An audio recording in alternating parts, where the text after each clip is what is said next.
Ce samedi 27 mai, France 3 diffusait un nouveau numéro de Tout prêt pour la dictée, présenté par Thomas Hill avec la participation de Lambert Wilson. Voici le corrigé de la dictée. Ce samedi 27 mai, et pour la 5e année consécutive, France 3, en collaboration avec Lumni, proposait un nouveau numéro de Tout prêt pour la dictée, présenté par Thomas Hill, avec la participation de Lambert Wilson.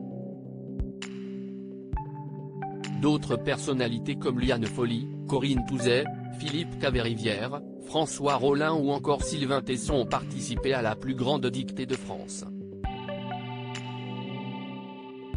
Karine Dijoux, professeure de français, était également de la partie.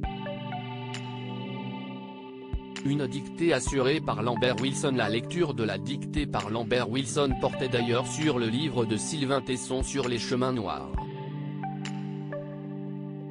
L'acteur n'a pas caché son enthousiasme à l'idée de participer à la plus grande dictée de France. Je réalise un rêve. J'ai toujours adoré le français, j'ai toujours adoré l'orthographe. J'ai adoré mon professeur de français qui m'a enseigné la grammaire et l'orthographe. Et j'aimerais lui rendre hommage, a-t-il confié. Pour rappel, le livre de Sylvain Tesson a fait l'objet d'un film de Denis Imbert avec Jean Dujardin dans le rôle principal. Le corrigé de la dictée dévoilé. Le corrigé de la dictée a été dévoilé par Lumni ce dimanche 27 mai. Le voici, je poursuivis la remontée vers le nord, sous un ciel tiède. L'air sentait le cierge éteint et la robe des chagris, une odeur d'automne. Une lumière de pastel meringuait les labours. J'allais plus élastiquement qu'au début de mon voyage.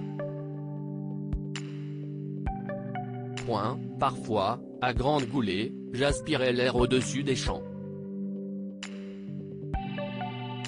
Pouvait-on s'enivrer du parfum des prairies lavées par la nuit comme on s'enivre de bon vin sec?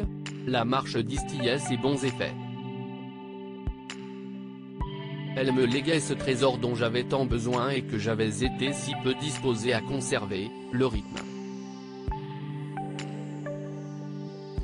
Il y avait quelque chose d'excitant dans ces bouffées d'herbes coupées, le signe que la terre respirait et que j'avais encore pouvoir de la fouler. La marche dans les bois balayait ces effrois. J'aurais pu recomposer la ritournelle, le passé m'oblige, le présent me guérit, je me fous de l'avenir. Dans une maison d'hôte d'Azay-sur-Indre, je tombais sur une histoire du bagne de Cayenne.